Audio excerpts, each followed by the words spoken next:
De la pantalla que esté mostrando, porque cuando sale de mostrar eso, se ve la resolución completa de, por ejemplo, todo lo que estamos dentro de la sala. Ahí, O sea, por ejemplo. la pantalla que está compartiendo es como que tuviese una resolución más chica. Eh,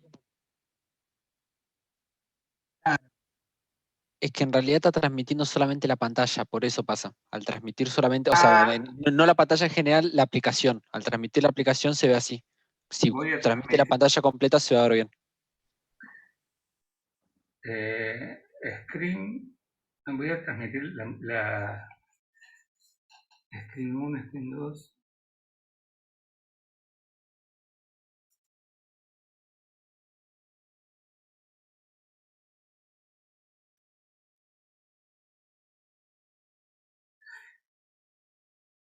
Bueno, vamos a hacerlo.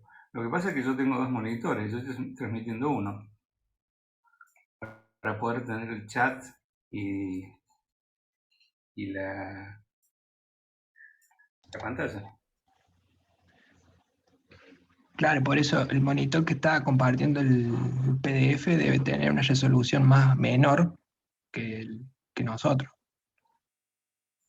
Mm, lo tengo vertical.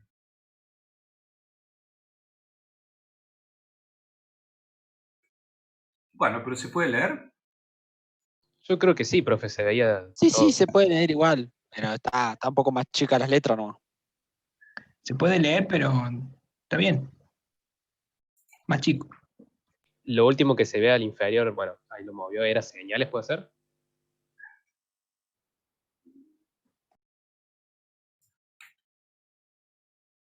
Ahí se puede leer bien. Sí, ahí de la unidad 1 a la 3 sale, ¿no? Sí. Bueno, evidentemente no me había percatado de que ustedes pueden sufrir las consecuencias de mi comodidad. Esto en Meet no sucedía, lamentablemente. Bueno, el hecho es que estamos estudiando las funciones de variable compleja y hemos llegado hasta las condiciones de Cauchy-Riemann para el cálculo de la derivada y la verificación de la existencia de la derivada en un punto. Vamos a ver que es una condición necesaria, pero no es suficiente para que una función sea analítica, que es en la dirección en la que vamos. Para que una función sea analítica, indefectiblemente no es suficiente que tenga derivada en el punto porque no existe una función que se pueda usar en un punto.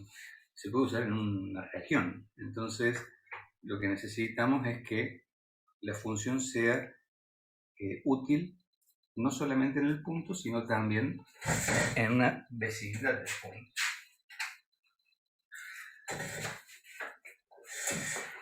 Vamos a avanzar sobre el estudio de las funciones porque hay otra característica que nos ayuda, porque ¿cuál es el objetivo de que una función sea útil? No que tenga derivada primera, sino tenga derivadas consecutivas, que sea permanentemente derivable o sucesivamente derivable, lo que equivale a que indefectiblemente en un punto solo no es útil. Vamos a continuar con el estudio de la derivación y habíamos llegado a una conclusión de que las condiciones que se daban en el análisis de variable real también se dan en variable compleja, en la división, en el producto y en el cociente, en tanto y en cuanto existe el denominador, y en tanto y en cuanto nosotros usemos una tabla donde las derivadas de las funciones reales y las complejas se pueden equiparar. Pero cuando aparecen atributos de la variable compleja que no están contempladas en la variable real como el conjugado o el módulo, tenemos que asistirnos a las herramientas del análisis primario, análisis 1, con el límite del cociente incremental y desarrollar la derivada en forma ortodoxa, digamos. Pero para eso, primero verifiquemos si existe la derivada. Creo que hicimos algunos ejemplos de clase pasada. Si no existe la derivada, ¿para qué vamos a hacer semejante cantidad de cálculos? Cuando existe, calculamos la derivada. Y luego evaluamos en qué región es útil esa derivada, o sigue siendo derivable. Entonces, estas expresiones que hemos hallado y su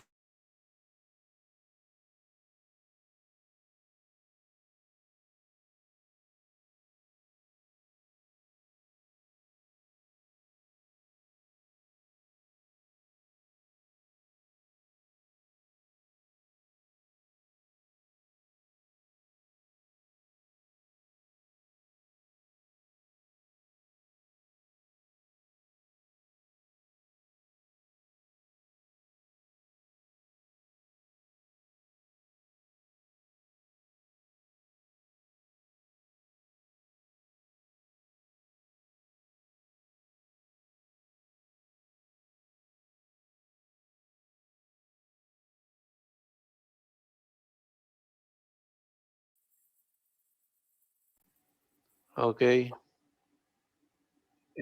no, se me cortó la internet.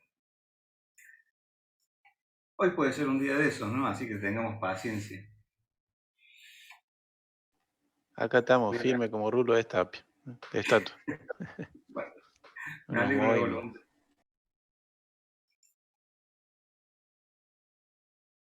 Había quedado en la, no sé hasta dónde me siguieron, pero que una de las posibilidades de seguir arrastrando las condiciones de la variable real sobre la compleja era que pudiéramos usar también la regla del hospital en el límite de variable compleja por medio del uso de la derivada.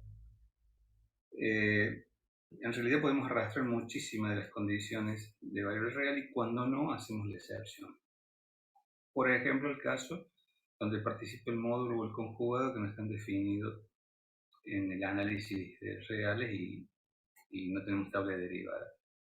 Vamos a intentar obtener la regla del hospital para función de variables complejas enunciándola del siguiente modo. Dos funciones f y g derivables en z0. Podemos decir esto, que el límite para z que tiende a z0 de f sobre g es el cociente de las derivadas. Esto era válido para variable real, habida cuenta que desde el punto de vista formal es idéntico al cálculo elemental y permite desarrollar límites indeterminados también en variables complejas. Si las dos funciones son nulas, es posible expresar del siguiente modo esta ecuación que es la definición de la regla. El cociente entre f y g lo podemos llevar al cociente incremental. Fíjense que en el punto z0, que es donde se la va a evaluar, incrementamos y sin incrementar, y dividimos por el incremento. O sea que esta construcción analítica es exactamente igual que esta si las funciones fueran 0, en el punto igual a 0. Vamos a ver que después los podemos generalizar, pero cuando esto es igual a 0, quiere decir que estamos evaluando una indeterminación, 0 sobre 0, en el punto. De las dos maneras que podemos evaluar el límite es, sea a través del incremento o a través de la diferencia, o sea, el punto que tiende z a z0 o directamente el incremento. Si nosotros construimos aceptando esa igualdad, habida cuenta que este numerador es 0 y esto sigue siendo 0, igual que f y g en el punto, y tomamos el límite, finalmente esto termina siendo la derivada. Y esto es absolutamente cierto y cumple con todos los axiomas del desarrollo del límite en análisis 1, que es el análisis elemental. Las dos posibilidades que tenemos es trabajar tendiente al punto o incrementando, haciendo el incremento lo más pequeño posible. Y las dos expresiones son válidas para calcular por L'Hospital la indeterminación. Vale decir que también podemos usar L'Hospital sin dificultades. Vamos a ver. Arriba en el botón ver opciones. ¿Qué botón será? Ah, profe, no, era para los alumnos que no podían ver bien. Digo, me aparece un botón nuevo después del accidente. Bueno, lo cierto es que estamos yendo hacia una dirección que nos permita capitalizar todo lo que conocíamos del análisis 1 y aplicarlo en variables complejas, excepto en las condiciones en que así no sea. Dijimos que para que una función sea analítica no es suficiente que en el punto sea derivable, porque lo que necesitamos es que sea continuamente derivable, para que sea continua.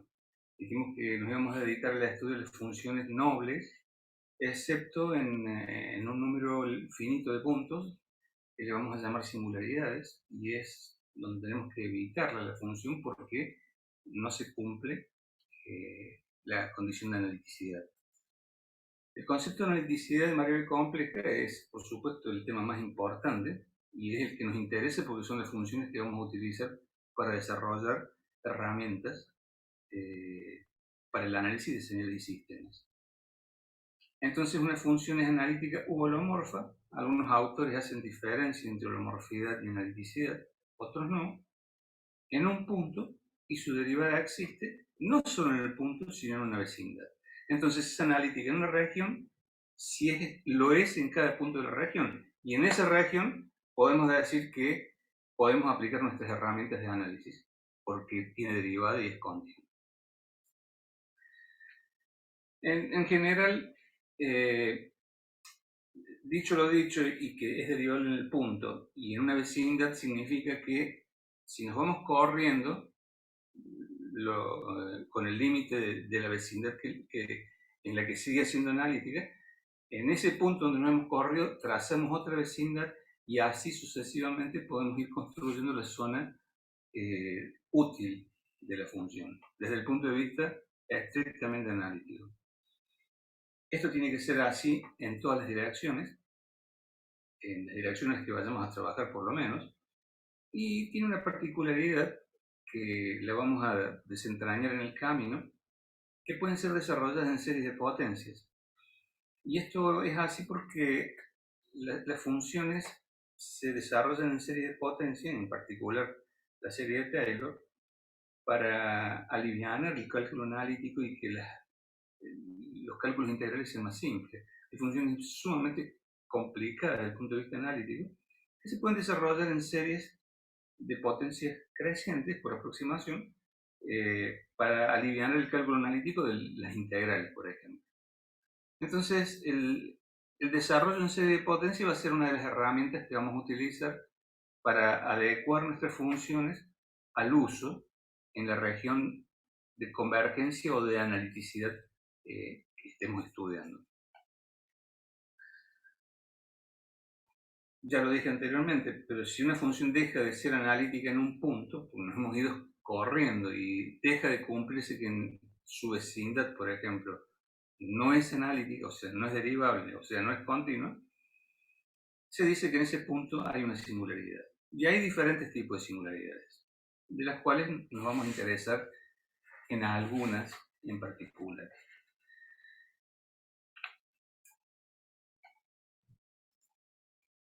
Por ejemplo, tenemos una función de variable compleja 1 sobre z y esta es su derivada.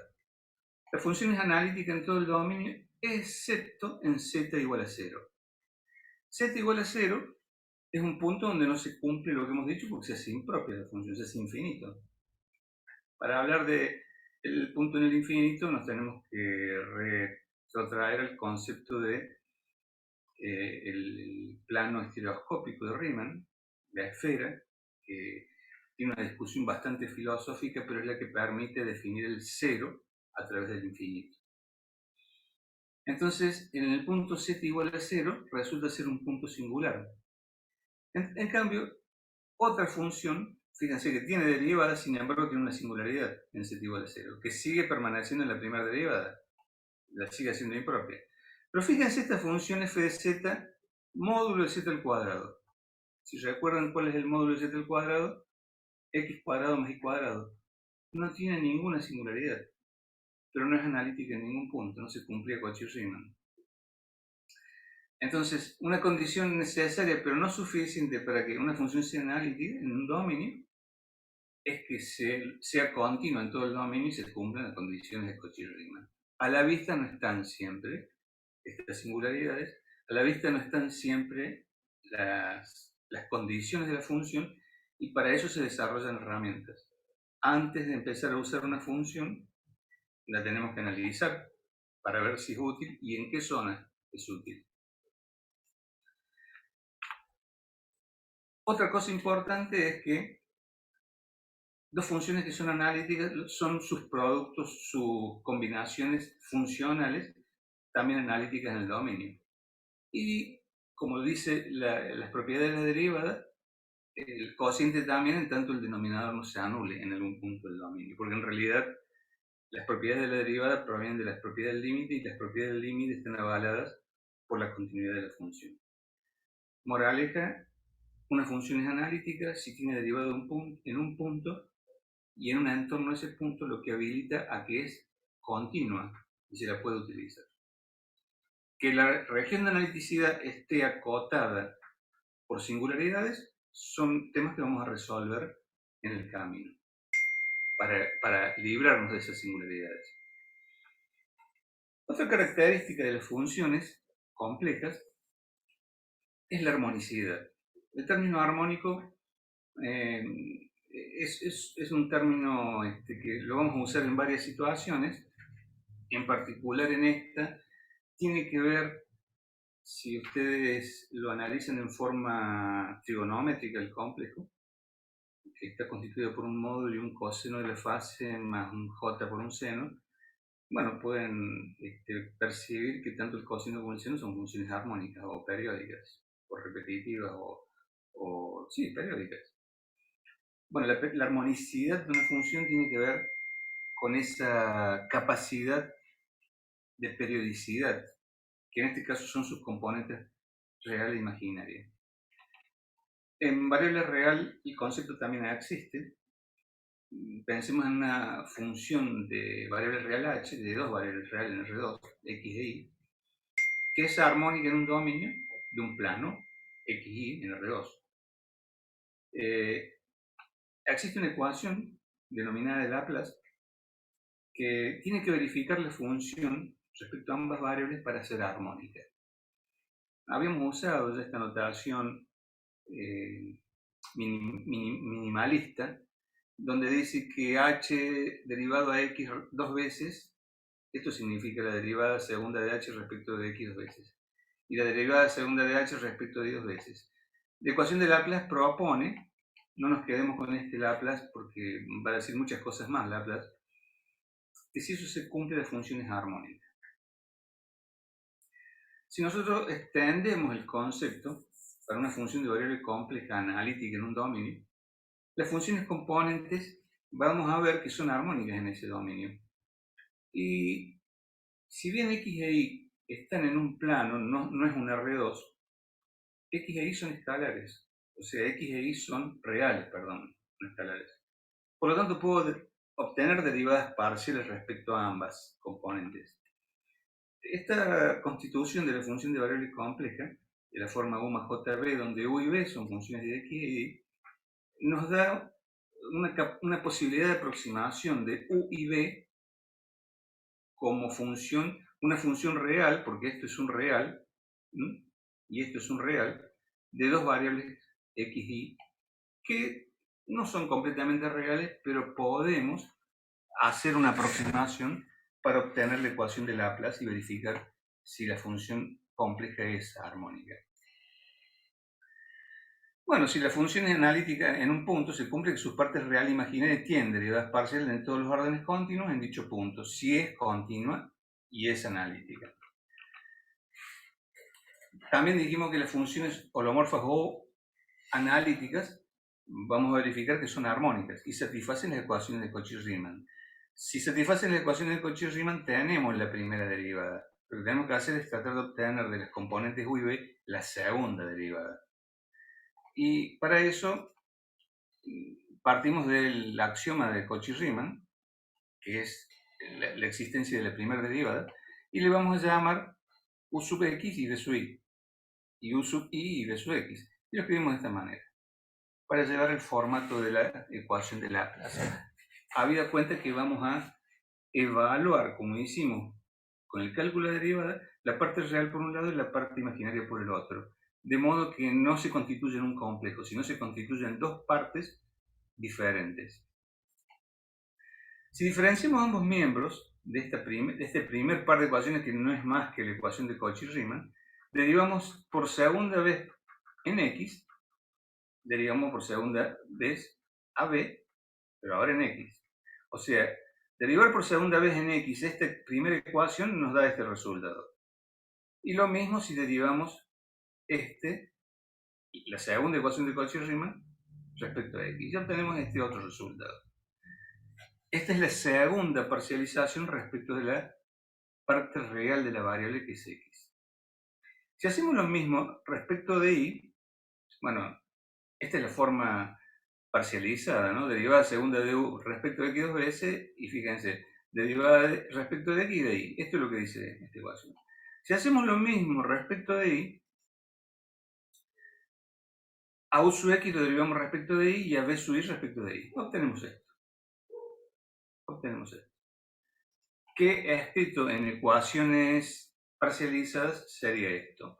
Generalmente usamos estas notaciones casualmente por el acoplamiento de derivaciones parciales, que cuando supera el orden 2 se empieza a transformar en una cosa que es puro símbolos.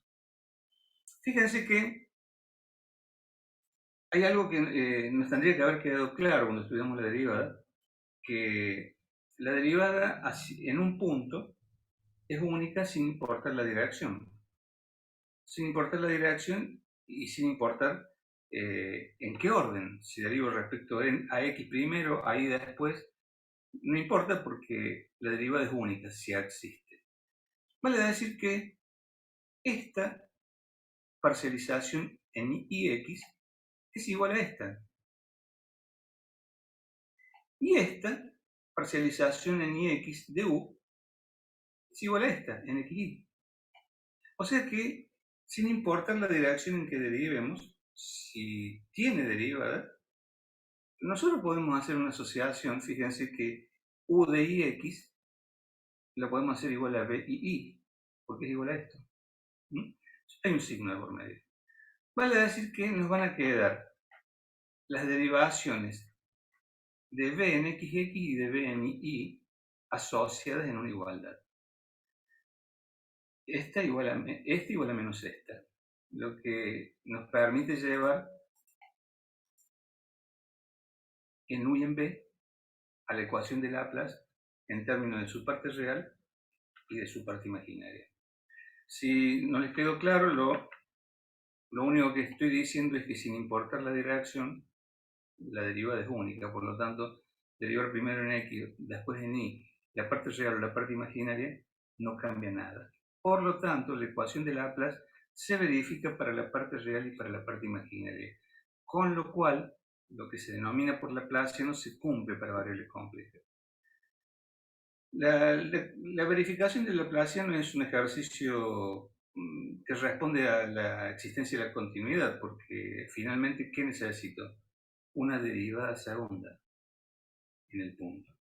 Y dijimos que necesitaba una función analítica, derivadas sucesivas, que se pueden desarrollar en potencias, en serie de potencias, y que es analítica no solamente en el punto, sino también en una vecindad del punto. Por lo tanto, la naturaleza de la función de variable compleja es armónica, porque verifica los laplacianos nulos. Entonces, analítica en un dominio D y sus funciones componentes son armónicas en D. Si U y B dadas son armónicas en D y sus primeras derivadas parciales satisfacen la ecuación de Cauchy-Riemann, cosa que es cierto.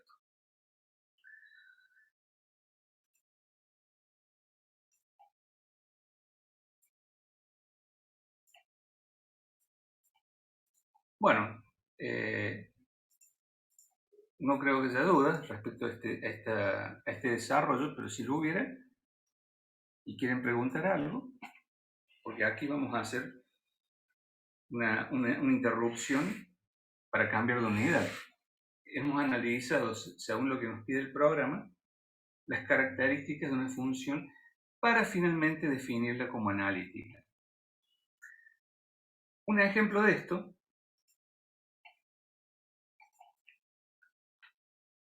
para una función muy simple, que ya hemos hecho su derivada, que es z cuadrado, que lo único que hacemos aquí es descomponerla en sus partes v.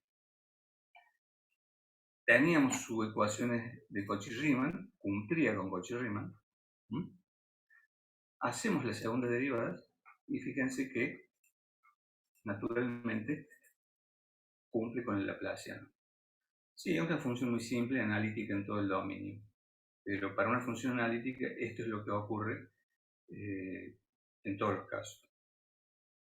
No sé si lo dije en algún momento, pero el hecho de desarrollar contornos circulares, que es natural en un complejo, también facilita el dominio, fundamentalmente de integración, para no complicar las derivaciones de las funciones, de sus partes reales y sus partes imaginarias. Por lo tanto, para finalizar, ¿es f de z analítica? ¿Es una función de variable compleja analítica? Bueno, para demostrarlo, vamos a obtener las partes constitutivas u y b de esa f de z.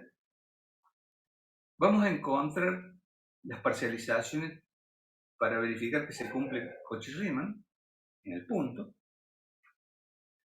Vamos a comprobar si además son continuos en el punto, o sea que las puedo seguir derivando y se puede seguir cumpliendo la ecuación de Cauchy-Riemann. Generalmente eso queda a la vista cuando desarrollamos la función de u y de b. Y si estas condiciones se cumplen en una vecindad de z0, f de z es analítica.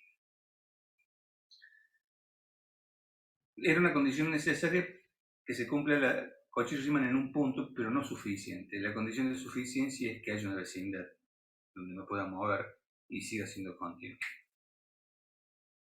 Y con esto damos por finalizada la discusión de la analiticidad de una función y los recursos que tenemos para evaluar su límite y derivada. Lo que deberíamos afrontar ahora es cómo manipular la función de variable compleja en su condición de cuatridimensionalidad, digamos, un plano para z y un plano para w. Que para eso vamos a hacer una interrupción hasta que yo cambie de presentación, si no hay ninguna pregunta.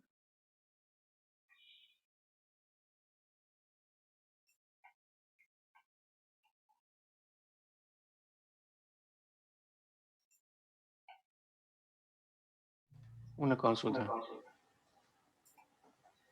Diga, Marcelo. Cuando se habla de que sea analítica o las condiciones de analiticidad, en sí mismo lo que se habla es que la función se la pueda manipular dentro de ese entorno, estudiar o qué.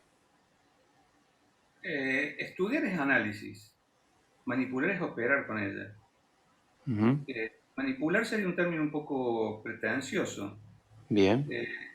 Pretencioso en este sentido.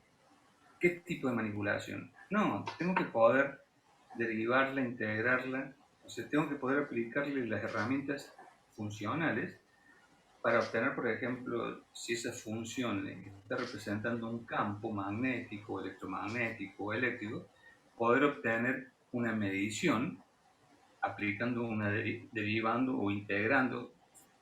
Vamos a ver que en variable compleja la integración no tiene el mismo concepto que en variable real, pero el hecho de poder aplicarle propiedades funcionales y seguir obteniendo un resultado plausible me da posibilidad de obtener información de esa función. Entonces manipularla es un término bastante pretencioso. Yo diría que le puedo aplicar las herramientas de análisis que me permiten extraer información de esa función. ¿Por qué? Y porque es útil en la zona donde la estoy estudiando. Es cierta la información, porque en la zona donde no es analítica, las derivadas y las integrales me van a dar cualquier cosa. Está súper claro, gracias. A veces Profe, tengo otra pregunta. La función armónica, sí o sí tiene que ser real, ¿no? porque ahí usted estaba trabajando antes con variable compleja. La función armónica, usamos un recurso de la variable real descomponiendo la función de variable compleja en su parte real e imaginaria, que son constituciones funcionales que se pueden asemejar a funciones reales, como vimos en el límite y en la derivada. Pero la armonicidad tiene que ver con el concepto de que es una función constituida periódicamente por la misma constitución del complejo. Un seno y un coseno son periódicos. En muchas ocasiones vamos a usar teoremas de variable real para resolverlo por partes, real e imaginaria. Cuando digo imaginaria, estoy dejando el j de afuera, porque el j es un versor. Estoy usando solamente el b. Está claro, ¿no? Claro. O sea, sacamos la parte imaginaria y trabajamos con la función y después el versor, bueno, viene ya de la parte compleja, pero eso es otra cosa. Voy a tratar de corregir eso para ver si estamos de acuerdo. Z es igual a x más ji. Estoy en la variable. X es real e y es real. Y j es un versor de fase. Lo mismo sucede en la función. Si yo tomo x e y por separado son reales. Ahora, si los tomo juntos, es un complejo. Un imaginario es cualquier número real al que se le adjudica un j. ¿Y qué le impone el j o el i de imaginario a un real? Fase, que es un atributo que no tiene el real. Entonces, si lo tomo con fase, no tengo las herramientas del análisis que me avalen trabajar un número que involucre un j. Por eso lo despedazamos en u y b y los tratamos en forma separada. Ahí se entendió. Entonces, si somos meticulosos en el desmembramiento de la función, es pura álgebra. O sea, no tiene ningún recurso oculto. Es álgebra. En esa álgebra, ustedes tienen que tener un dominio sustancial de las propiedades y el manejo de notaciones de los complejos. Sigue siendo álgebra porque 3 más J4 es un número que está expresado con otros símbolos que ustedes no estaban habituados. Pero 3 más J4 es una constante compleja. 3 es una constante real. 4 es una constante real. 3 más J4 es una constante compleja. Lo mismo sucede con las variables. Bien. En resumen, con esto podemos evaluar una función para saber si es analítica. Estas condiciones las vamos a arrastrar en todos los capítulos que vienen, por eso es importante que no queden dudas, porque en función de esto vamos a aplicar integración, desarrollo en serie, y lo vamos a utilizar como herramienta de cálculo. Escucho.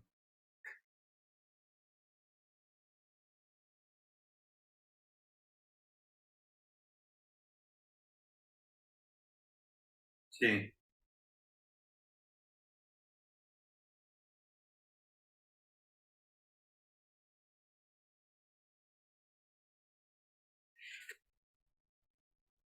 No. Tiene Laplaciano porque es analítica. O sea, porque tiene derivada segunda. Pero fíjate vos que el hecho que sea igual a 0, el Laplaciano, que es una definición, lo único que está diciendo es que hay una concordancia entre las derivadas. Y eso solamente ocurre porque derivas un seno y un coseno. O sea, fíjate vos que cuando derivas un coseno obtenés un menos seno, cuando derivas un seno obtenés un coseno. Y naturalmente eso va a ser así. Por eso es armónica. Pero el hecho de que exista la derivada, podría decir, che, ¿y hay derivada tercera? ¿Y hay derivada cuarta? Claro que la hay, porque es analítica. ¿En qué tamaño de región? Ahí es donde viene el problema. ¿En todo el plano? ¿O en un trozo del plano? ¿O en una franja del plano?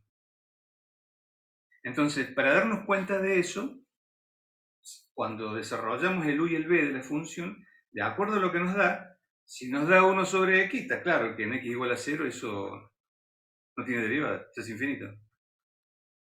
Entonces, en la forma de la función nosotros estamos intuyendo si va a tener derivada. Bueno, si es de primer orden va a tener una sola derivada, si es de orden 10 va a tener 10 derivadas. Pero en el denominador estamos fritos, porque va a tener siempre una discontinuidad. Vamos a tratar de quedarnos con estos resultados y a medida que vamos discutiendo hacia adelante, los vamos trayendo a colación y los vamos usando. Debo decir que la rigurosidad con que estamos viendo esta parte es solamente la necesaria para poder desarrollar las herramientas. No estamos viendo la rigurosidad, no estamos estudiando las funciones como cuerpo, ni como campo, ni como base, ni estoy haciendo ni siquiera la aproximación vectorial que es común en los complejos. Pero esto es necesario, es indispensable para que podamos continuar discutiendo. Si no aceptamos esto, discutamos hasta que lo aceptemos.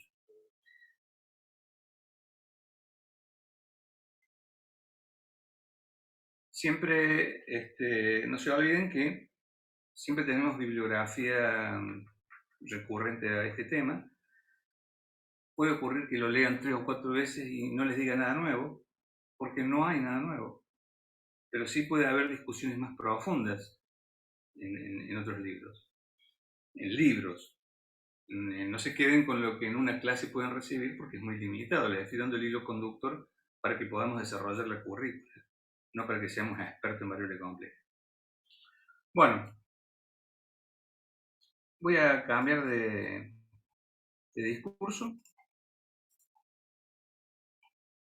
y vamos a empezar a analizar funciones. Las funciones que son de utilidad en el dominio de variable compleja.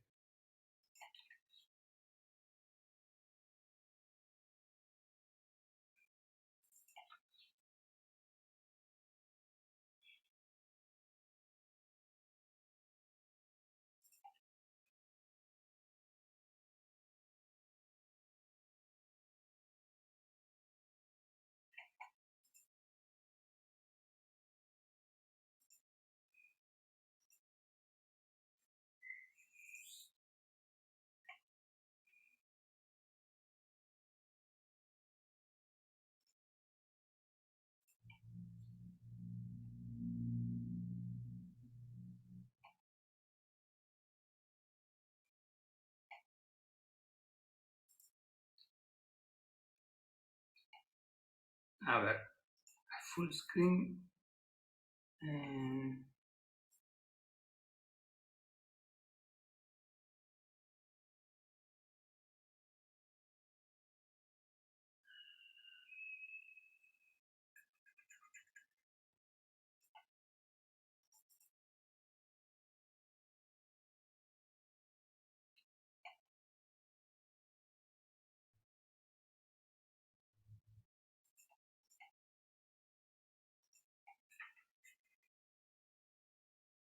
¿Qué ha cambiado en la pantalla que vean ustedes? ¿Se ve igual?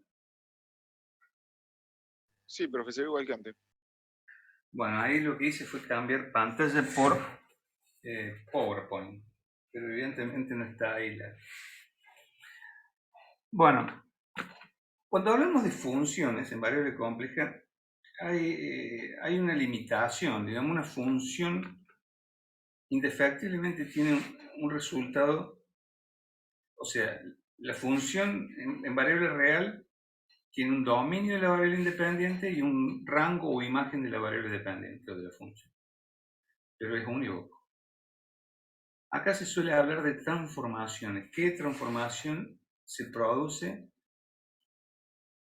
en determinada función de variable compleja y qué representación o imagen tiene el dominio de la variable que se está evaluando con esa transformación? O sea, cómo se transforma el plano de la variable en el plano de la función. En general, el concepto de transformación es un estudio analítico. en determinado dominio de utilidad. Pero la aplicación tiene un cambio de la función que define el dominio en el plano de la función. Y en general se lo estudia como correspondencia gráfica. Creo que ya habíamos hablado de que hacen falta dos planos, el plano Z y el plano W. W igual a f de Z. Que en variable real con un solo plano nos arreglábamos. Bueno, esta constitución de la función de variable compleja tiene un plano de Argand aquí y otro plano aquí, U más JB, que puede estar expresado en cualquiera de sus formas aceptables como complejo, sea polar o trigonométrica o rectangular. Todo depende. Recuerden que si voy a operar en adiciones o operaciones algebraicas es mucho más fácil hacerlo en rectangular, pero si voy a operar en productos cocientes es mucho más fácil operar en polar. Entonces, cuando se les presenta una dificultad en un número complejo, lo primero que tienen que hacer es unificar la notación. Y de acuerdo a la maniobra que tienen que hacer en el análisis, definir si van a trabajar en una notación o en la otra.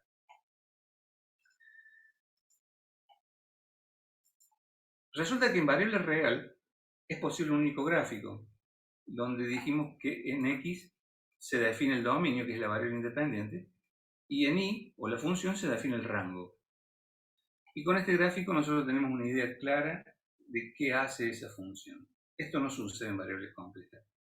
Y esta representación, que es inmediata, no tiene tampoco una representación inmediata en el dominio complejo.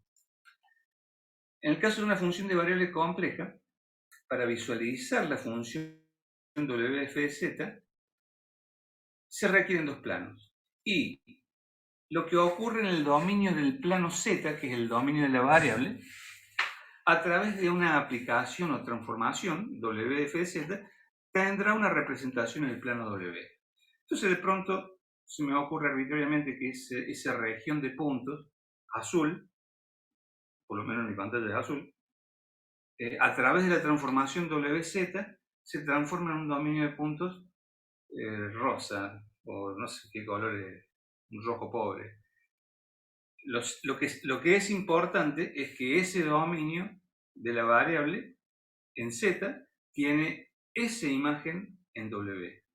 Y lo que estudia el rosa primavera cálido, bueno, acá es rosa viejo, si vale la aceptación del término.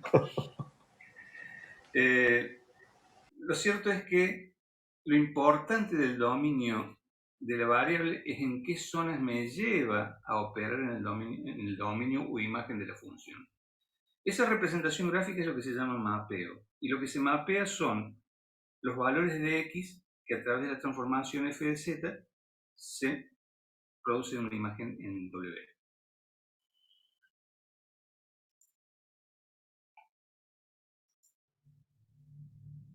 Nunca perdemos de vista esto. Estamos trabajando en forma rectangular, pero lo voy a alternar. Z es función de XY y W también es función de XY, pero a través de U y B, que constituyen a f de Z.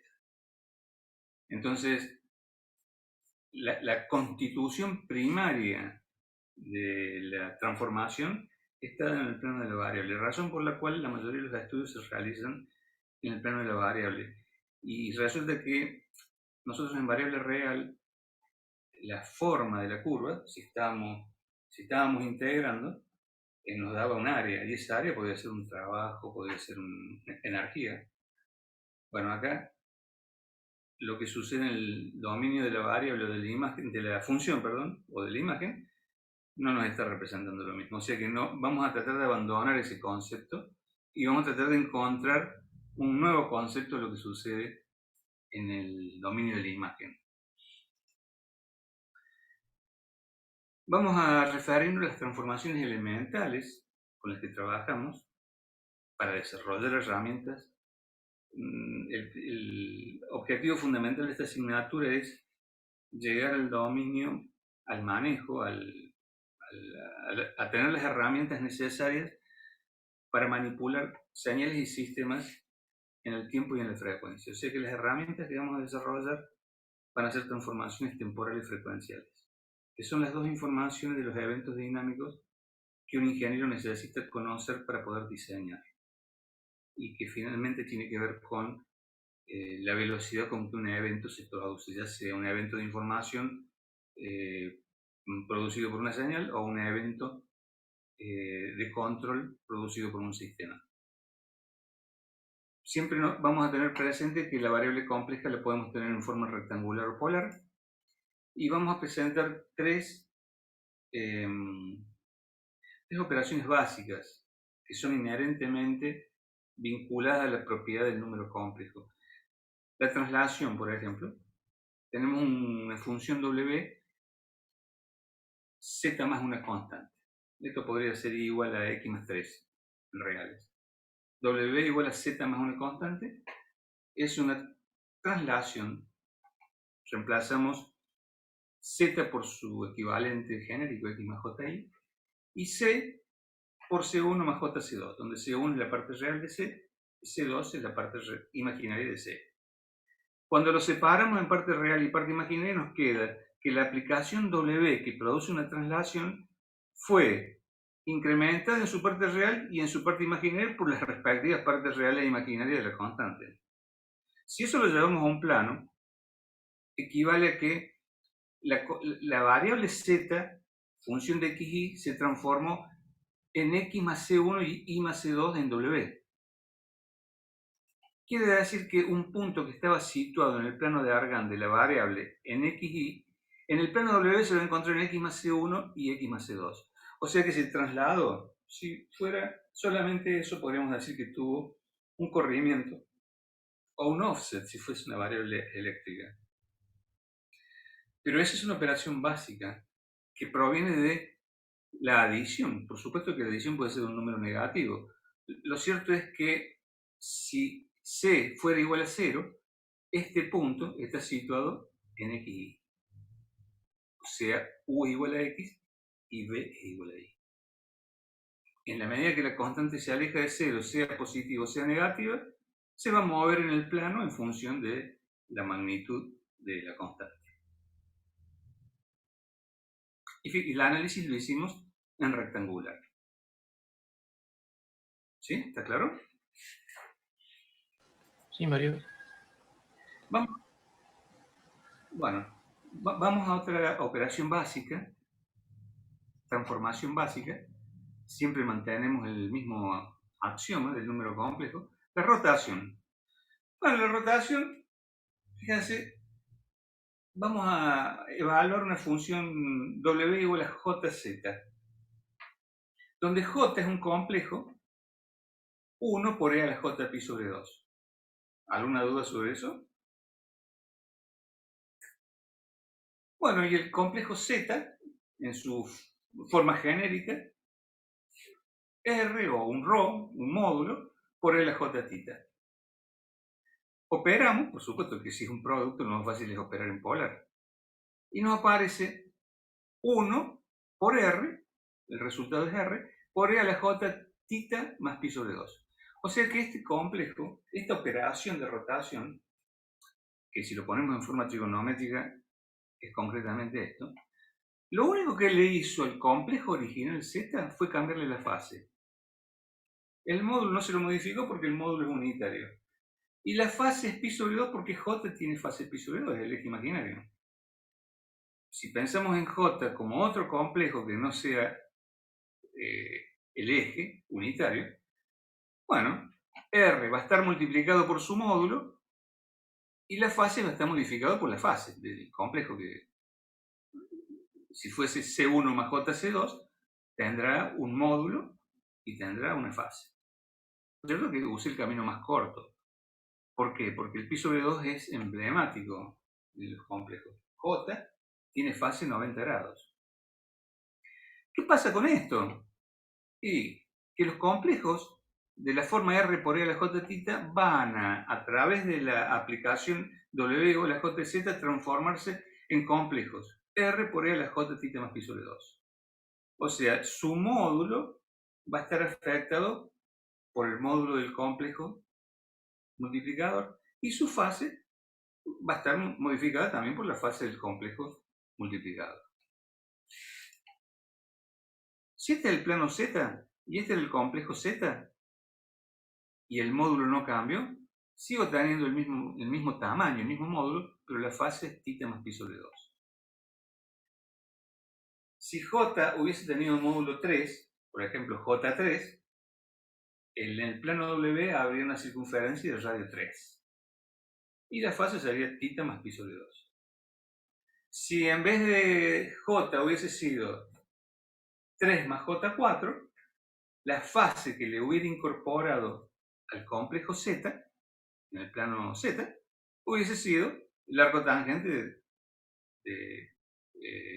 dije 3 más J4, de 4 tercios. Lo cierto es que en la rotación lo que se produce, si el complejo está siempre girado centrado en un punto, le va a modificar la amplitud y le va a modificar la fase. Lo más fácil de operar la rotación es en polar. ¿Por qué? Porque involucra un producto o un cociente, porque podría haber sido un complejo conjugado, que va al denominador. ¿Se entendió? Sí, profe, perfecto. La tercera operación elemental, la reflexión y el conjugado de la reflexión. O sea que un complejo Z, a través de su conjugado, se va a W en el conjugado de Z. Bueno, fíjense que lo que ha sucedido en el conjugado este del plano Z y del plano W. El punto que estaba situado aquí vino a parar aquí a través de la aplicación o transformación W igual a Z conjugado, que es concretamente el mismo complejo con la misma fase pero negativa. Lo repito o lo digo por primera vez, es importante, los complejos se expresan desde el eje real positivo como 0 en sentido antihorario. Los podemos expresar en fase en negativo y decir en lugar de phi menos phi, pero lo correcto sería todo el cuadrante. Cuando trabajamos con fases negativas, el eje menos 1 o pi se transforma en el límite. Y esto es importante cuando se definen las funciones que son multívocas por giros, que tienen ramas principales, como por ejemplo los logaritmos. No olvidemos que el complejo es por naturaleza multívoco y este complejo, ¿no?, se va a girar 2pi y se va a volver a posicionar en el mismo lugar. O sea que va a haber infinitos complejos representables en ese punto, pero por la misma razón, por ser periódicos, van a diferir entre ellos por múltiplos de 2pi.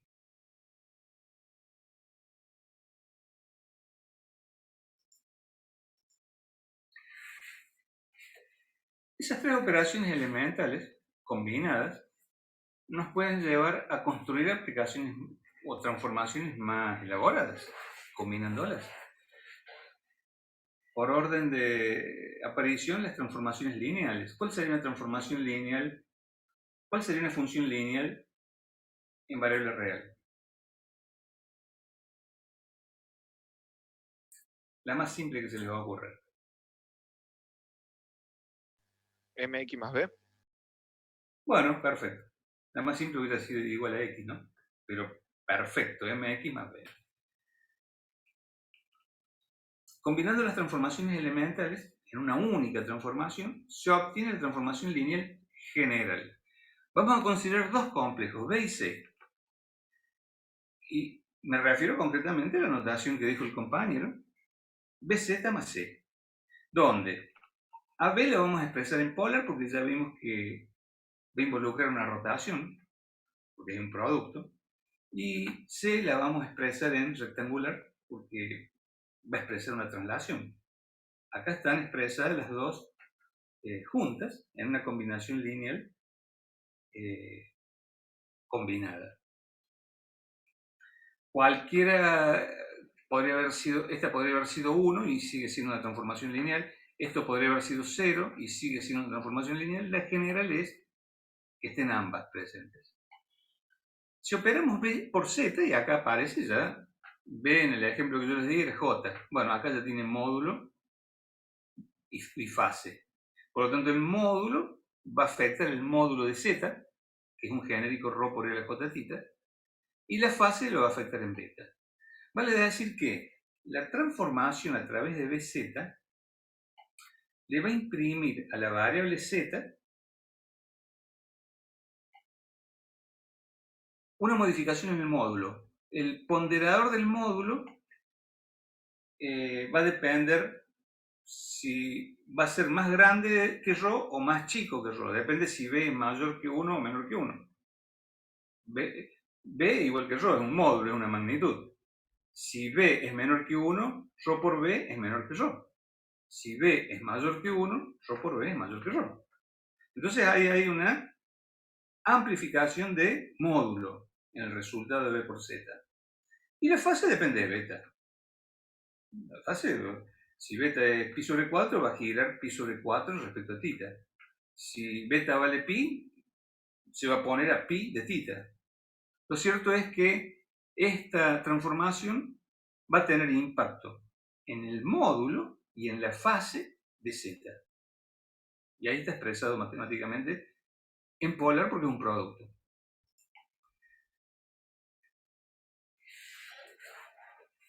Si ahora le agregamos C, ¿no? C1 más JC2, que es la constante de BZ más C.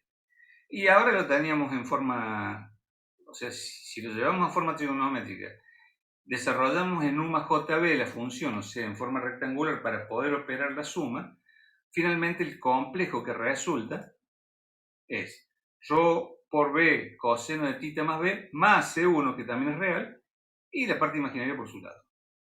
Y acá tenemos el U y el B de la función definitiva de la transformación lineal.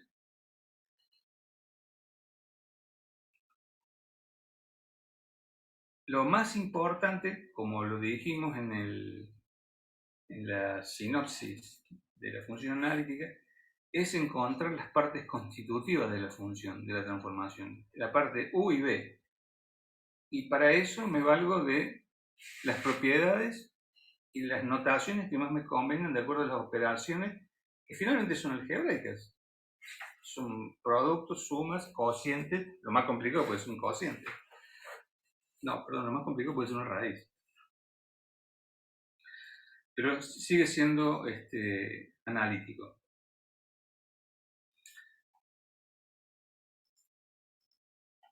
Vamos a considerar esa transformación lineal para los puntos del plano A, B, C y D.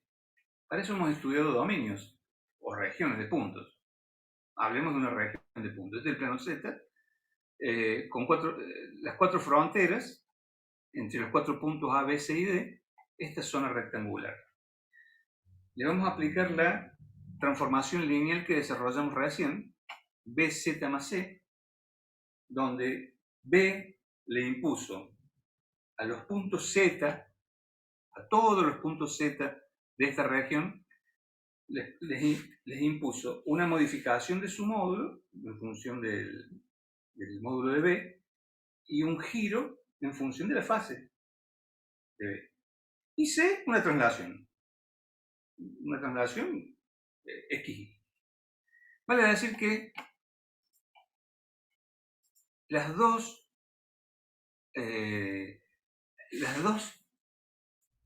ponderaciones están presentes en la transformación, y si se lo aplicamos a este dominio, obtendríamos, este es el dominio en la variable, ¿cómo sería la imagen? Y bueno, en principio, BZ le va a imponer, supongamos que B sea mayor que 1, entonces le va a imponer un aumento del módulo y un giro, de acuerdo a la fase de B. O sea que ese rectángulo, todos los puntos de ese rectángulo, tomemos C como ejemplo, va a sufrir un aumento y un giro. Todos los puntos de esa región van a sufrir un aumento de tamaño, porque B es mayor que 1, y un giro. O sea que esa región de puntos en W en principio va a aumentar de tamaño y va a girar. Completa. Porque todos los puntos van a sufrir la misma transformación. Y C además lo va a trasladar, lo va a mover. Entonces, fíjense el resultado que obtenemos. Si B hubiese sido menor que 1, ese rectángulo hubiese sido más chico. Si tomamos el punto A como origen, bueno, hubiese sido, qué sé yo, supongamos, así, más chico. Todos los complejos van a sufrir la misma transformación. Desde el origen hasta C1 y C2. Supongamos el origen, apliquemos A. En el punto A, apliquemos B, BZ. ¿No? Va a aumentar, dijimos, y se va a girar, basculando en A. Y después le aplicamos el offset con C1 y C2.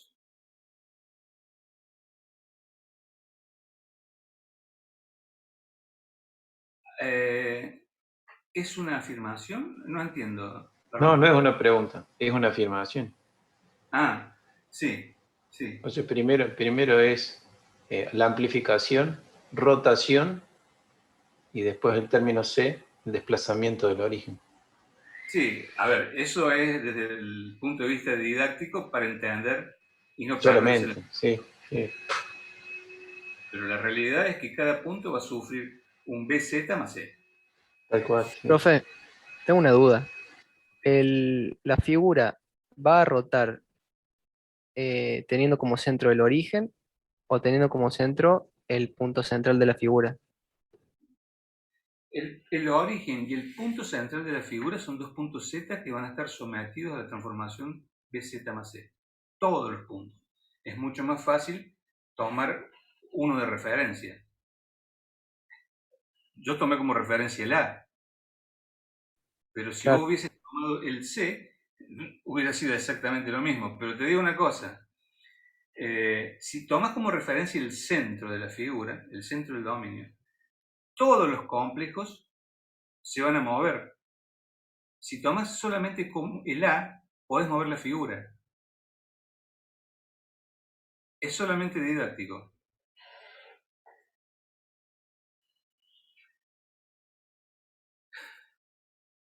La figura es... Claro, si toma el centro, supongamos el centro que esté acá, tengo que hacer el análisis de todos los puntos. Porque este complejo tiene un módulo y una fase. ¿Está bien? En cambio, si tomo los límites de la frontera, yo sé que aplicándoselo a los 4 puntos de la frontera, se lo estoy aplicando a todos los puntos de adentro. Porque es solamente analítica dentro de ese dominio. Por eso le pasa. No estamos hablando de la analiticidad, estamos hablando... Ay, Fíjense, esta transformación es absolutamente analítica, es una transformación lineal, pero no he hablado de eso, he hablado solamente de cómo le imputa la imagen a un dominio de puntos. Y he tratado de explicar el dominio de puntos de la forma más simple posible. La forma más simple posible es tomar las fronteras, porque dentro de las fronteras todos van a estar sometidos del mismo modo. Y lo más simple aún es tomar los extremos de la frontera, o sea, el punto A y el punto C. Porque cuando C se multiplique por B, se va a venir a parar acá. Por ejemplo, donde está el puntero del mouse, y se ve. Ah, bueno, yo tengo una flechita. Bueno. Yo no veo nada. Veo el power nomás y nada más. No se ve el apuntador, nada. Así cuando habla estoy que ando adivinando dónde está hablando. Bueno. Sí.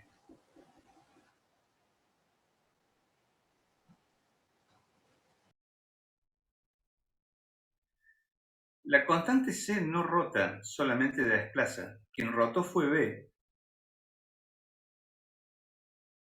Y no siempre vamos a tener. Si C hubiera sido 0, el rectángulo hubiera sido más grande, pero similar a este, similar al original. Más grande y rotado. Recién cuando le pongo el corrimiento C, se aplica un C1 en X y un C2 en Y. Un C1 en U y un C2 en B, perdón.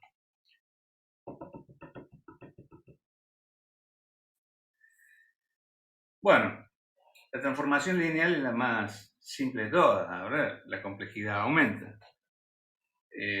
Por supuesto, si ustedes hacen un análisis de una función lineal en variable real, en variable compleja tenemos las mismas atribuciones, o sea, es absolutamente analítica.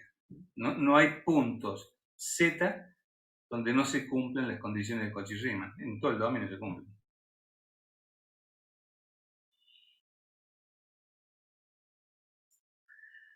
Bueno, entonces en W corresponde a A', B', C' y D', ¿no? Que es lo que dijimos.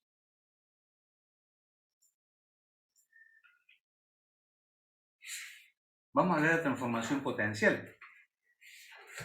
En variable real hubiese sido igual a x cuadrado, o a x cuadrado más bx más c, una parábola hubiese sido, ¿no? Pero potencial genérica es x a la n, o sea, de cualquier potencia.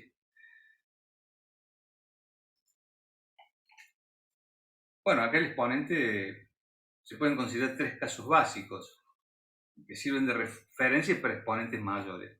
Pero en realidad, en el primer caso, z a la n sería la transformación. En z a la n nosotros podemos usar el caso más simple, que es z cuadrado, que ya hemos trabajado. Si hubiésemos hecho z al cubo, por supuesto que hubiese variado u, hubiese variado b, hubiese aparecido un polinomio de tercer orden. Y z a la n un polinomio de n orden, en u y en b. Pero el caso más simple y representativo es segundo orden. El segundo caso es 1 sobre n, que es la raíz n de z. Y acá la cosa se pone peluda, porque recuerden que la raíz tiene acá está el índice, y acá hay un multiplicador según la cantidad de raíces. Esta es la forma u y b de la función w igual a raíz de z.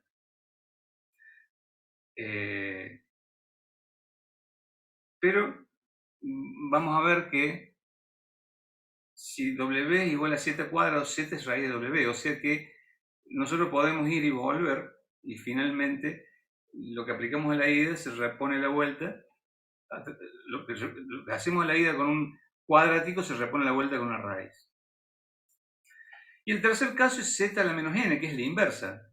Y acá, por supuesto, fíjense que hemos usado z cuadrado, raíz cuadrada de z, y z a la menos 1, los índices más bajos posibles para evitar complejidad analítica. Acá la cosa ya se pone más peluda porque hay que, para resolver el 1 sobre z y obtener el u y el b, multiplicamos y dividimos por un conjugado y obtenemos la parte real y la parte imaginaria. Acá hemos hecho un rectangular y acá hemos hecho una mezcla de rectangular y polar. Son los tres casos emblemáticos de la transformación potencial y vamos a analizar los tres. Son funciones que vamos a utilizar. Y fíjense que lo más importante es obtener su constitución V para hacer el análisis de Cauchy-Riemann que corresponde y luego hacer la transformación.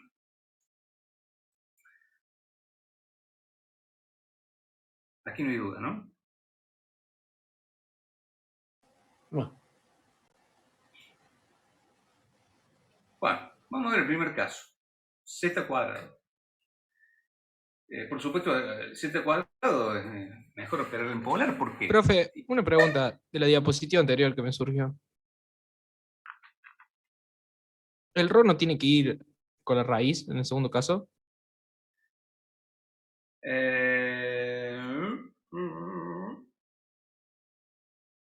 Sí, Claro, no sí, sería raíz de rho.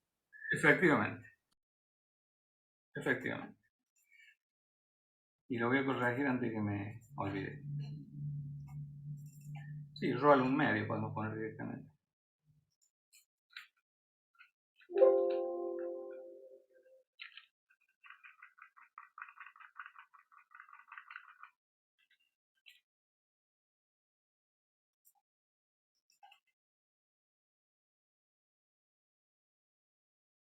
¿Sí?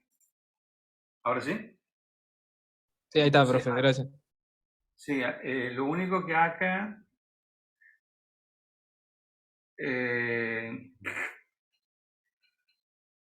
mira, debo haber contemplado, porque acá me falta en el U y en el B.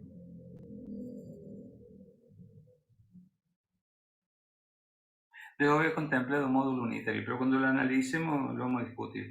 Pero acá faltaría también, el U está multiplicado por el ρ en un medio, y el B también. No, igual se entiende, profe. Es como que venía arrastrándose esta. Bueno, vamos a empezar por el caso z cuadrado, que también es analítica en todo el dominio. No hay ningún valor de z que le inhiba de calcular la derivada en ningún punto. Si lo desarrollamos en polar, fíjense lo que pasa. Porque lo habíamos desarrollado en rectangular, ¿no? X más j al cuadrado. Ahora en polar, ρ por r j, fíjense lo que pasa. En la transformación, el módulo se transforma en el cuadrado del módulo, de la variable, y la fase se duplica. La que tenga se duplica. Quiere decir que el módulo es el módulo de z al cuadrado, o sea, ρ. Y el argumento es 2 veces el argumento de la variable.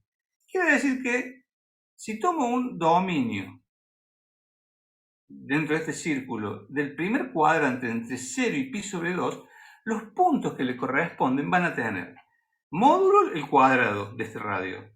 Si esto era 2, esto va a tener 4 en el W. Y la fase, el doble. O sea que los puntos que estaban entre 0 y pi sobre 2 en Z van a estar entre 0 y pi en W. ¿Por qué? Porque es 2 veces el argumento. Es fácil en polar, ¿no?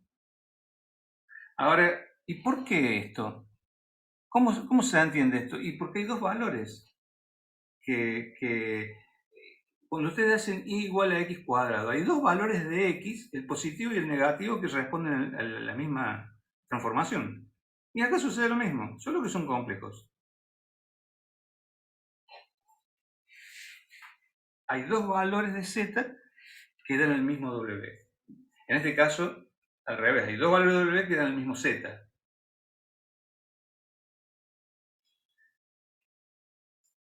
Entonces, el módulo del complejo se eleva al cuadrado y el argumento se duplica en la transformación.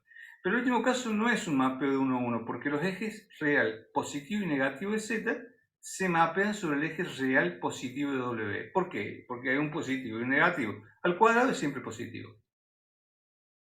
Visto que la transformación duplica los argumentos, por esta razón los puntos correspondientes del primer cuadrante z pasarán al semiplano superior. Si hacemos la extensión de 0 a pi, en w se va entre 0 y 2pi. Y tenemos exactamente la misma situación porque el argumento se duplica. Ahora vamos a ver la transformación rectangular. Acá vamos a añadir un poco más. Si quieren hacemos un break acá de 10 minutos. Bueno, profe, está bien. Retomamos a las 45. Listo, Perfecto. profe.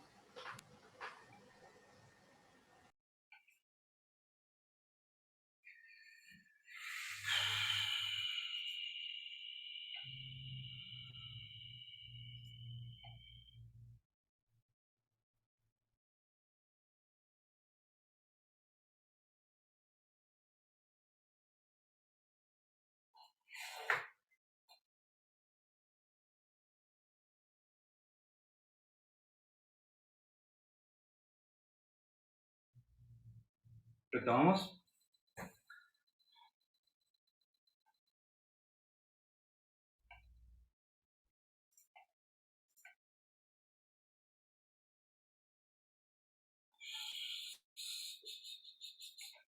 Bueno, entonces la transformación potencial z cuadrado en rectangular ya habíamos obtenido la parte real imaginaria de la función. Corresponden a hipérbolas. U es una hipérbola en términos de xy. Y B también es una hipérbola en términos de xy, una hipérbola equilátera. Fíjense que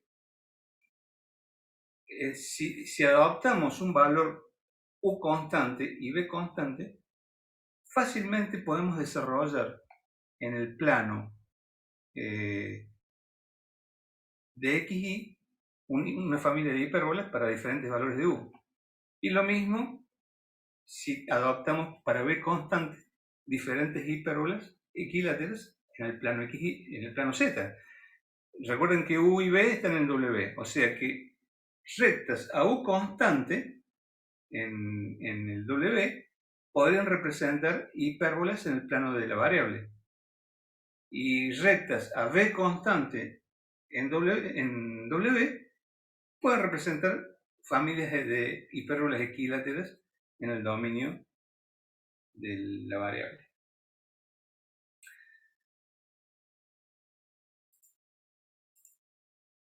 Para llevar a cabo esta discusión, vamos a partir de la definición de constante en diferentes partes.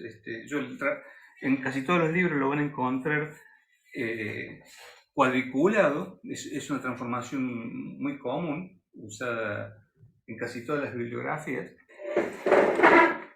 Y nos vamos a limitar a algunos valores de U constante, significarían rectas para U menos 2, menos 1, 0, 1 y 2. Vale decir que cuando decidimos usar U constante, puedo desarrollar I igual a f de x en el plano de la variable. ¿Qué son hipérbolas? Bueno, aquí están las hipérbolas. Supongamos que U positivo y U negativo. Y cuando es 0, x igual a y, que serían las directrices, ¿no? Para x positivo y x negativo, lo que sucede cuando U es igual a 0 es que se producen las directrices de las hipérbolas. Voy a ver si exactamente lo mismo sucede cuando usamos B constante, ¿no? Vamos a tener en el plano de la variable una función y en función de x, porque esto es constante, y va a desarrollar hipérbolas equiláteras en el dominio de la variable. Si nos vamos a el plano z, para B constante, positivo y negativo, acá están las hipérbolas. Para ayudarse con el desarrollo de las transformaciones, visto que es muy útil hacer familias de curvas, lo que vamos a hacer es usar un programa gráfico. Yo uso GraphMath, vamos a ver si anda. GraphMath. ¿Lo están viendo en pantalla? No, profe.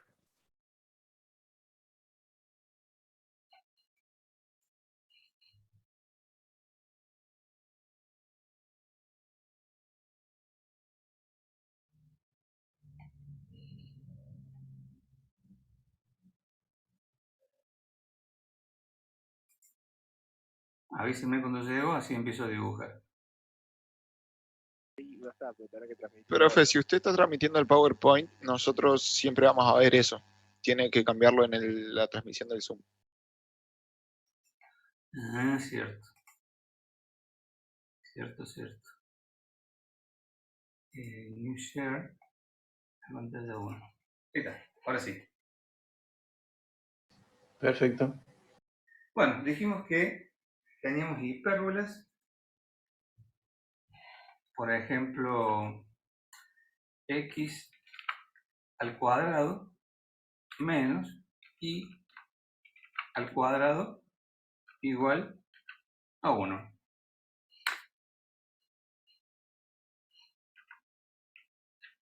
Igual a 2.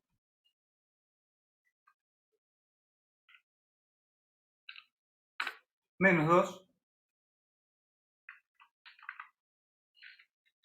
Menos 1.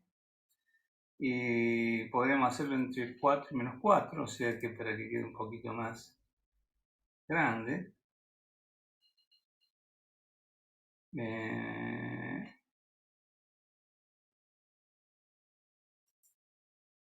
Entre menos 4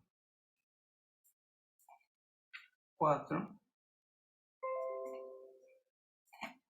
menos 4, 4. Y si fuese 0, ahí están los directrices. Vamos a tratar de sacarle un poco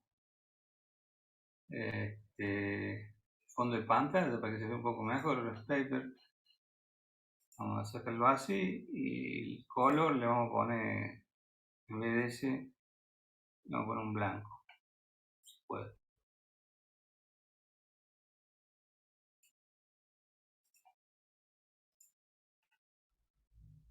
¿Se ve? Sí, profe. Sí, se ve. Bueno, ahí ¿qué tenemos ahí graficado? En el plano, como habíamos visto, en el plano Z, hipérbolas, a U y B constante. A U constante, perdón. A U constante. ¿Qué pasaría si fuese a B constante? Bueno, borramos acá y tenemos 2xy igual a 1, amarillo, igual a 2, hipérbolas equiláteras. A menos 1, a menos 2, también tenemos hipérbolas. Y en el plano W tendríamos grillas con rectas a U constante y a B constante. Y si fuese 0, en el eje. Lo tenemos en el eje. La directriz del hipérbola equilátera. Bien.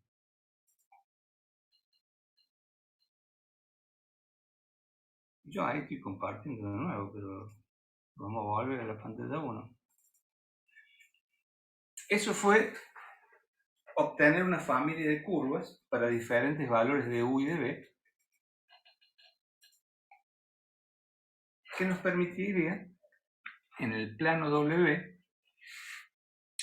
elegir una región entre dos valores de U y dos valores de B, esta región de puntos, que se correspondería con la familia de hipérbolas correspondiente, donde se ve claramente la intersección, ¿no es cierto? Acá tenemos a U constante, tenemos estas hipérbolas verticales, y a B constante las hipérbolas en el primer y cuarto cuadrante, el primer y tercer cuadrante. La región de puntos contextualizada en el plano W se corresponde a los cortes de las mismas funciones en el plano Z, y de donde se ve claramente que hay dos valores en el plano Z que responden a un valor del plano W.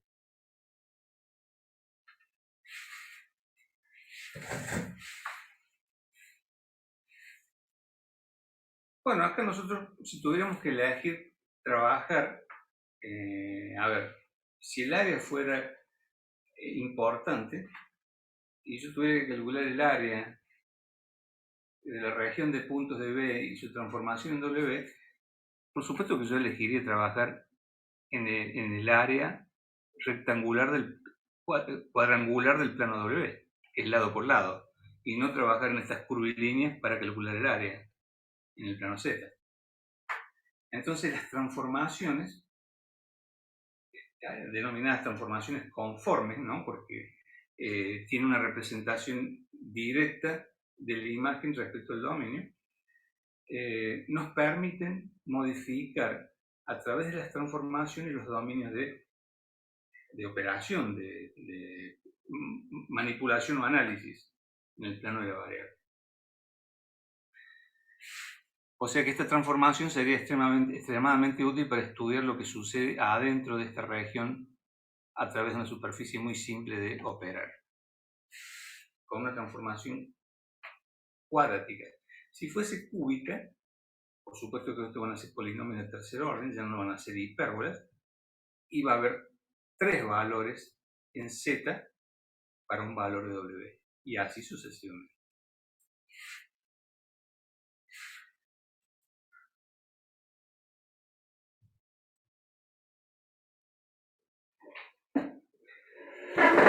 ¿Alguna pregunta?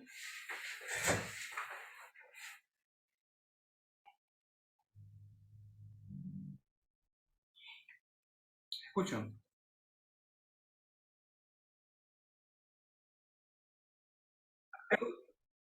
Claro, acá usamos una transformación W igual z cuadrado, razón por la cual hay dos valores de z que dan el mismo W. Eso ocurre en variable, es un polinomio. Si hubiese sido z cubo, habría tres dominios en el plano z que van a parar a la misma imagen del plano W. Porque hay tres raíces. Y si hay z a la n, serían n raíces. Es compleja, pero finalmente raíces. Estoy tratando de verlo en la portátil, a ver si les puedo mejorar la pantalla.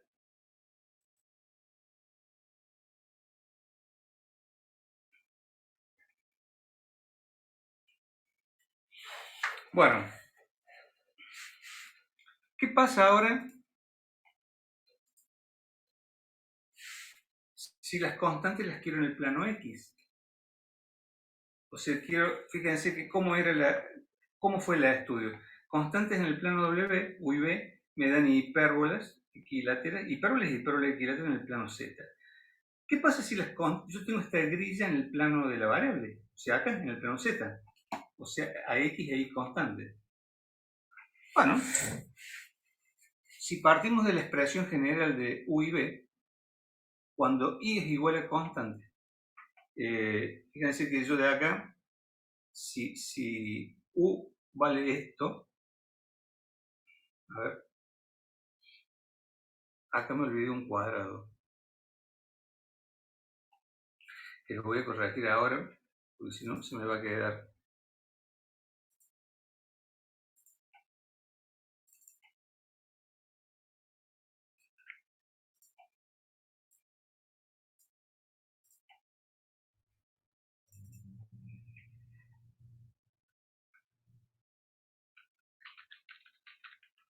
Esta era la expresión que habíamos obtenido de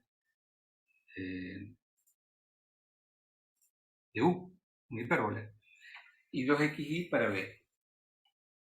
Si vamos a trabajar a x constante, reemplazamos y en términos de x, y esto se transforma en b sobre 2x. Lo reemplazamos en el valor de y cuadrado y obtenemos una ecuación de segundo orden en b. O sea, lo que vamos a desarrollar es una ecuación de segundo orden en el plano W. U es igual a menos b cuadrado. Como x es constante, se transforma en una constante. Y acá 1 sobre 2x al cuadrado es una constante b por b cuadrado. O sea, esta es una parábola con el término a de signo negativo. El término b de signo negativo. O sea, ramas que se abren. Lo mismo hacemos para y constante. En las mismas evaluaciones que hicimos para u y para b, y llegamos a una función también de u en función de b diferente. Fíjense que acá el término cuadrático tiene un término positivo, a es positiva. Y la ordenada al origen es negativa. Aquí la ordenada al origen es positiva. Pero lo que hemos logrado finalmente es obtener una función de u en términos de b que nos permite dibujar un gráfico en el plano de w para x e y constante. Bueno, ¿y qué desarrollan? Parábolas. Esto desarrolla parábolas. Esto es una parábola y esto es una parábola. Esas parábolas, si las graficamos para valores de x igual a 0, 1, 2 y 0, 1, 2, desarrolla dominios equivalentes en la imagen. O sea que ahora tenemos constantes en el plano Z y parábolas que se corren, fíjense que se corren con zona a eje B, zona eje B, o sea que están, zona eje U en ambos casos, pero una corre en dirección contraria a la otra, porque acá es positivo y acá es negativo. Acá la ordenada es negativa y acá es positiva. O sea que se van a ir yendo hacia la izquierda o hacia la derecha, achicándose las ramas. Si nosotros buscamos una zona de confluencia de esta región entre dos valores de y y dos valores de x, equivalente a la región entre dos valores de u y de b de su parábola correspondiente. Y en este caso particular, esta región se corresponde a estas dos regiones en el plano W. Entonces, cuando hacemos el estudio del mapeo y la transformación que ocasiona en los dominios una transformación, lo que buscamos es cuál es la función que nos permite graficar para estudiar la evolución de la imagen.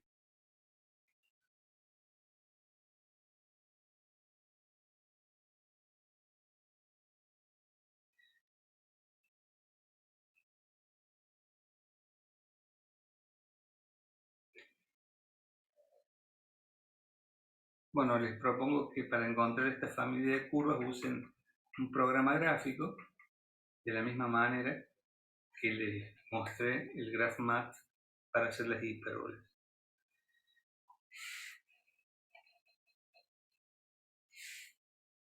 ¿Alguna duda?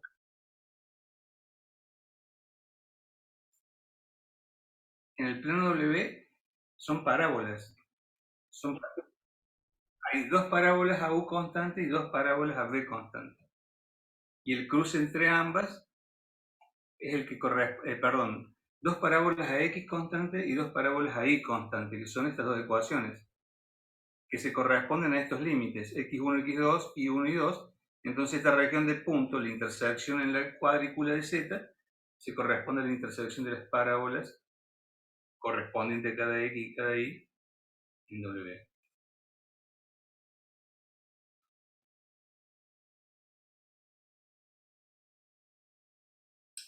¿Sí? ¿Podemos? Bueno, el segundo caso era la radicación.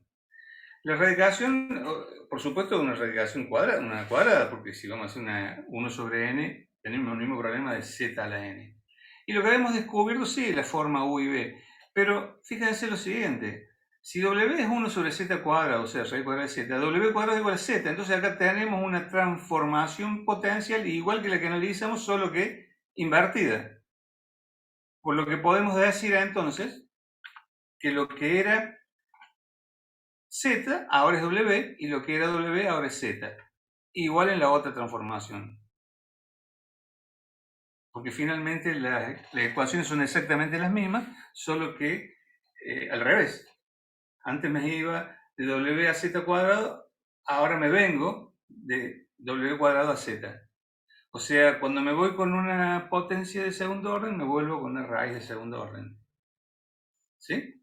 Razón por la cual no merece la pena la discusión, porque sería complicarse analíticamente con toda esta parafernalia de la raíz, cuando en realidad tenemos esta transformación que la hemos analizado recién al revés. W igual a Z cuadrado.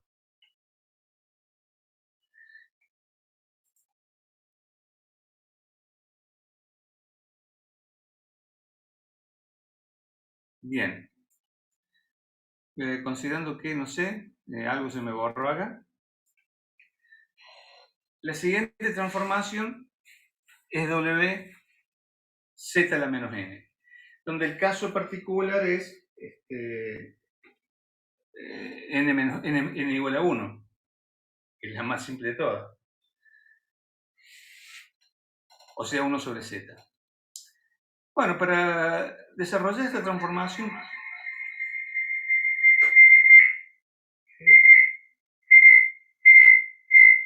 a ver un segundo.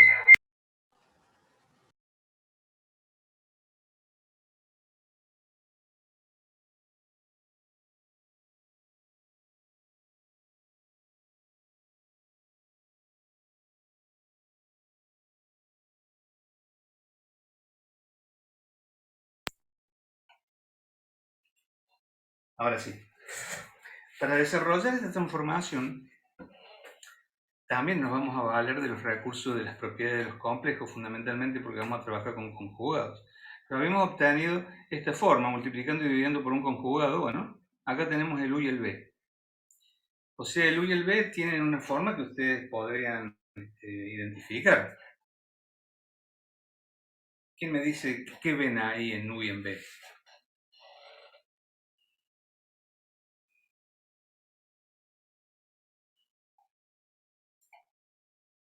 No me digan que no ven nada.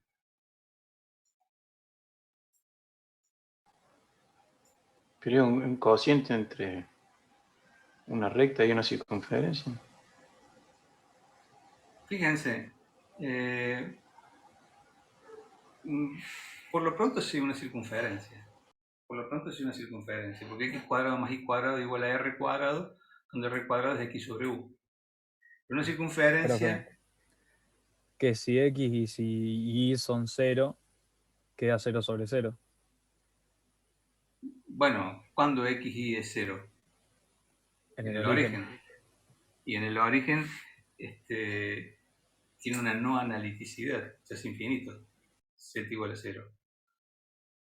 Es el único punto que no es, que no podemos evaluar. Hagamos el camino racional. Partiendo de este par de ecuaciones de U y de B, fíjense que yo veo perfectamente el mouse en mi portátil. Sí, ahí se ve, profe. Ahora sí se ve. Ahora sí se ve. Se ve que va y viene. Bueno, si despejamos en U, despejamos de esta manera, fíjense que x cuadrado más y cuadrado menos xu es una circunferencia de módulo 1 descentrada x sobre u. Perdón, 1 sobre u. Porque ¿cómo es la ecuación general de la circunferencia? A ver si lo tengo desarrollado acá. Fíjense. Esta es la ecuación que teníamos recién, ¿no? Obtenida de la parte de u de la transformación. Y esta es la ecuación de una circunferencia descentrada en A y B, en X e Y.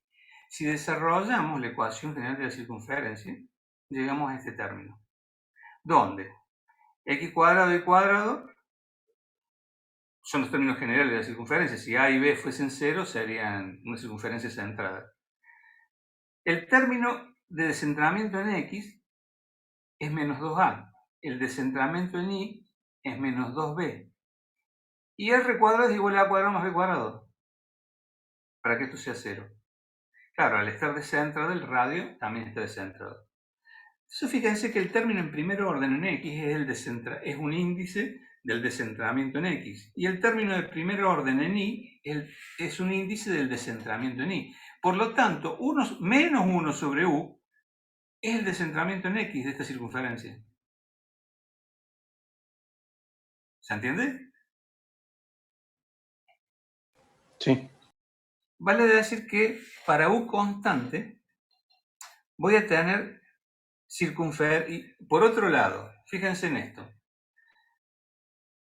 Esta es la ecuación general de la circunferencia, de la cual, respecto a lo que obtuvimos, no hay término en I. O sea que este término es 0. Y esto es 0. Por lo tanto, A cuadrado más B cuadrado menos R cuadrado es igual a 0. Esto es 0 y esta ecuación es esta. Donde menos 2A es igual a menos 1 sobre U. O sea, A es igual a 1 sobre 2U. Por otro lado, B es 0, porque no hay término independiente en I en esta ecuación. Si B es 0, A cuadrado es igual a R cuadrado, por lo tanto, A es igual a R.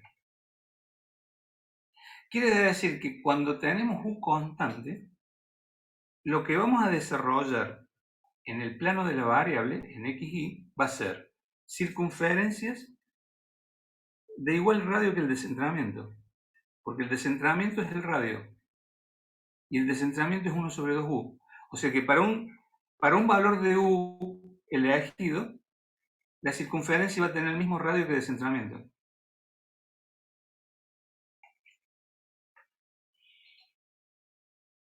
No me digan que se perdieron. Profe, las circunferencias siempre van a estar tocando el origen, van a tener un punto en el origen, ¿cierto? Si el descentramiento es igual al radio. Claro, exactamente. Y el radio y el descentramiento van a ser 1 sobre 2u, o sea que depende del valor de u. Si u vale 1, el radio y el descentramiento valen 1 medio. Si U vale 2, un cuarto. Y así sucesivamente. Y cuando es negativo, al revés. Centramiento para el otro lado. Bien. Acá está. Una circunferencia cuyo radio y centro dependen del valor de U. A continuación, la figura representa la imagen en el plano Z para diferentes valores de U, desarrollando una familia de circunferencias descentradas a eje X. Si como A es igual a 1 sobre 2U, para U positivo tengo descentramientos positivos a eje X, ¿no? ¿Está claro eso?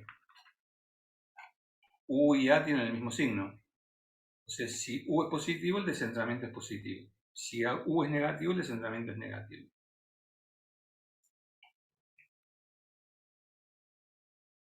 Bueno, el radio no puede ser negativo porque A cuadrado es igual a R cuadrado. O sea, para el descentramiento positivo y negativo, el radio siempre es positivo. Bueno, si ahora, por el contrario, hacemos el análisis a V constante en el plano W, teníamos esta ecuación en V, o sea, tenemos esta ecuación, fíjense que el descentramiento cambia de signo, porque acá hay un signo menos. Bueno, a través del mismo análisis obtenemos que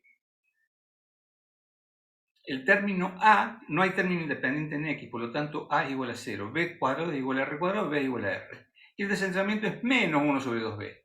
Quiere decir que a B positivos tengo descentramientos negativos y a B negativos tengo descentramientos positivos. Es lo único que cambia.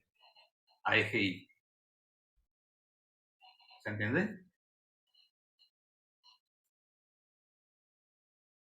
Es muy importante que se ayuden con un programa gráfico, como lo hice yo.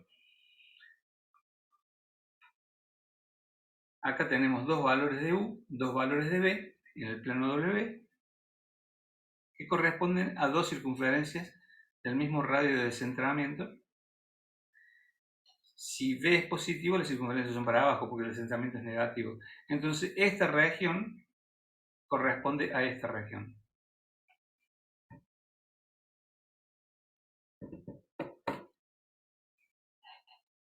Mario, Sí. ¿podría indicar la parte donde la fase se mueve? La fase. ¿Cuál sería la fase, perdón? No sé, porque yo ahí lo veo en el cuarto cuadrante, en Z y en W en el primer cuadrante. Bueno, hasta acá lo que habíamos obtenido geométricamente es que el descentramiento a U positivo, A es positivo, por lo tanto el descentramiento es positivo. ¿Sí? Sí, eso está claro. Pero cuando hicimos el análisis en B, como hay un menos acá, el descentramiento es inverso a B. O sea que para B positivos, el descentramiento es negativo. Entonces, B constante positivo gráfica circunferencias para abajo.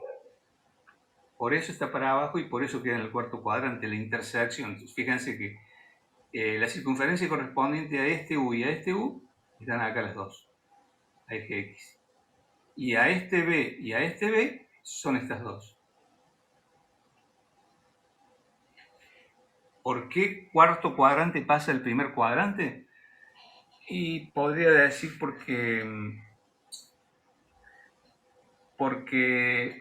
E a la J pi sobre 4, que está en el primer cuadrante, si hago 1 sobre Z, es E a la menos J pi sobre 4. O sea que si tengo algo a 45 grados para acá, acá lo voy a tener a menos 45 grados para acá, porque es 1 sobre Z.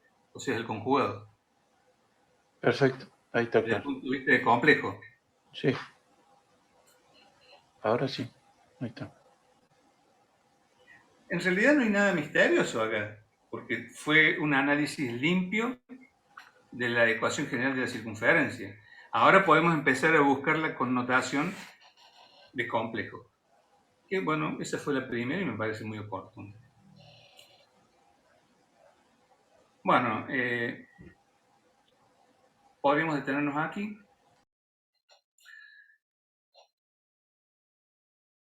En la clase del práctico, bueno, dos cosas tengo para decirles. Ustedes disponen de la clase con Dimas para exponer los problemas que tienen que ir resolviendo.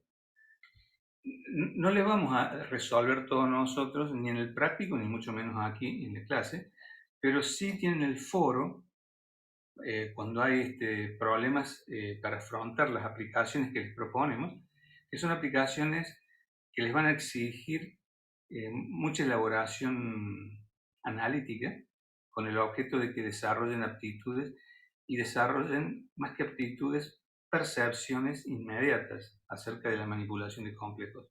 De modo que cuando vean algo puedan intuir de qué se está tratando. No son más que propiedades y álgebra de complejos. Ahora, cuando llegamos al tema de operar, y digo por lo que he leído en el foro, esto no sé cómo se hace. No es una consulta eso. Es un problema que les estamos poniendo delante para que ustedes lo resuelvan de algún modo. ¿Cuáles son los modos que tienen para resolverlo? Plantearlo en la discusión en el práctico, pero no sin antes haber estudiado. Porque con la clase que estamos desarrollando, lo que podemos transmitirle no es suficiente como para que tengan todas las herramientas. Entonces, cuando encuentren una dificultad, después de haber intentado 2 o 3 veces conocer el tema, plantéenlo en el foro, que les puede contestar algún docente o algún compañero, porque el foro está hecho con el objetivo de que se puedan ayudar entre pares en el mismo lenguaje, con una colaboración nuestra en la medida que no puedan avanzar. Ahora, no pretenden que se les resuelvan las aplicaciones en el foro ni en la clase práctica.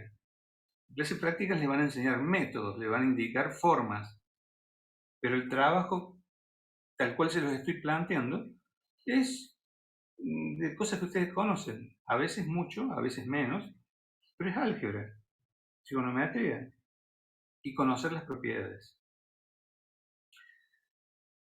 Es importante que tienen 2 tipos de actividades ustedes. Una que es sincrónica, que es esta, a cara descubierta, donde podemos dialogar. Yo les presento las herramientas que ustedes necesitan y ustedes pueden realimentar las dificultades para poder seguir adelante y para poder estudiarlas solo. Les hemos citado de qué bibliografía extraemos el material. Sería muy bueno que en la actividad asíncrona, que llamamos asíncrona, que no es la de clase y que va vinculada al desarrollo de la currícula, ustedes lean la bibliografía. O sea, no se queden con lo que vemos en clase. Si hoy tenemos clase y ustedes el lunes van a ser prácticos, en algún momento nos vamos a desfasar porque empiezan los feriados o cosas extrañas, ustedes van a ir al práctico a desarrollar las actividades que vieron hoy y se quedaron con lo que vieron hoy y no vieron nada hasta el lunes, es muy probable que no puedan aprovechar esa actividad. Eso por un lado de la actividad síncrona. La asíncrona, háganlo como ustedes quieran. Disponen de una página con ayuda, con material complementario. Sería bueno que lo miren. Eso es para ayudar a la capacidad de abstracción que tienen que desarrollar. Porque nosotros vamos a seguir adelante y van a seguir acumulando conocimientos y muchos de ellos no van a estar fijados con propiedad y no los van a poder utilizar. Entonces mi recomendación es que le dediquen horas a esta materia, que no se dejen estar, no se abandonen por la dificultad. Es una materia compleja, valga la redundancia, pero estamos buscando material suficiente como para que puedan disponer. Ahora, si no lo usan, inútil fue. Así que, bueno, vamos a concluir la clase de hoy en esta transformación. Vamos a ver más transformaciones. Vamos a empezar a manejar funciones. Y vamos a empezar a desarrollar herramientas, que son teoremas.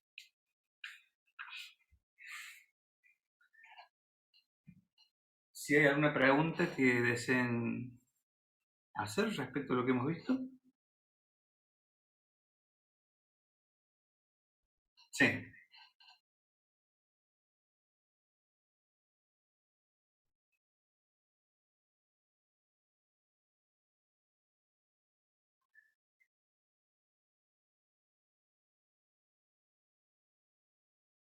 Claro, fíjate que a B le hemos adjudicado V1 y V2. Suponte, V1 igual a 1, V2 igual a 2. Bueno, ¿cuánto vale V larga para V corta igual a 1 y V corta igual a 2? Y el radio es igual a eso.